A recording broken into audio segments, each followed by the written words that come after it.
Hi friends, जब एक person एक कंपनी का नेम चेंज करवाते हैं तो उसके कई पर्पस होते हैं और उसमें से कुछ रीजन होता है। फॉर एग्जांपल कि कंपनी जिस नाम से रजिस्टर्ड हुई वो नाम अभी उसको पसंद नहीं आ रहा है, उसको कुछ दूसरे नाम पसंद आ रहा है, उसको एक ब्रांड बनाना चाह रहा है, या आपने कंपनी रजिस्टर किया और कहीं से आपको ट्रेडमार्क का वायलेशंस का नोटिस आया और उसमें आपको बोला गया है कि आप अपनी कंपनी का नेम चेंज किया। तो ये भी कारण हो सकते हैं और कई फैक्टर हैं जिसमें आप अपनी कंपनी का नेम चेंज कराने की आवश्यकता होती है। कुछ चीज़ें वॉलंटरी बेसिस पे होती है और कुछ चीज़ें मैंडेटरी बेसिस पे होती है। जैसे हमने ट्रेडमार्क को वायलेशन का नोटिस मिला तो आपके पास दो ऑप्शंस है, either you fight with allegations or you can change your name, change the name of the company and accordingly।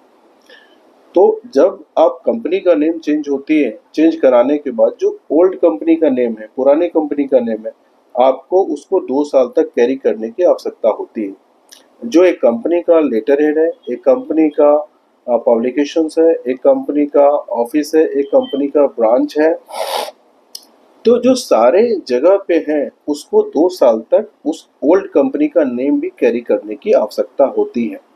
ये सेक्शन जो 12 है, sub section 3 of the Companies Act 2013 ये मैंडेट करता है, मैंडेटरी करता है।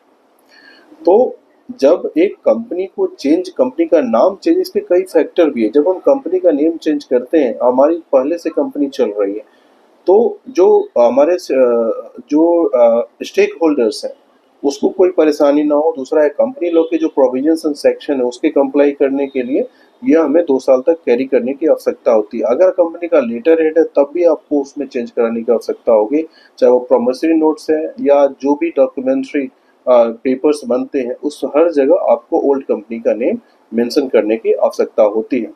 अगर आपने कंपनी का नेम चेंज करवाया है और आप इस प्रोविजन को फॉलो नहीं करते हैं तो निश्चित रूप से ये एक वायलेशंस होगा सेक्शन 12 से section 3 of the Companies Act 2013 का। So just to avoid the violations आपको अपनी जो कैरी करना होगा जो पुरानी कंपनी है उसके नाम को।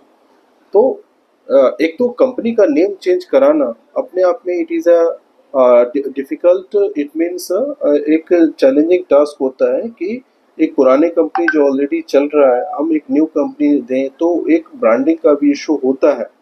लेकिन कुछ परिस्थिति में आपको कंपनी नेम चेंज करने की आवश्यकता होती है और आपको करना भी चाहिए अगर परिस्थिति वैसा रिक्वायरमेंट होती है तो आपको ये ध्यान रखना है कि जो ओल्ड कंपनी है उसको 2 साल तक उसका नाम को कैरी करना है, ऑफिस एड्रेस पे, ब्रांच पे, लेटर हेड पे एंड अदर डॉक्यूमेंट्स पे भी। To get more information related to company law, please subscribe.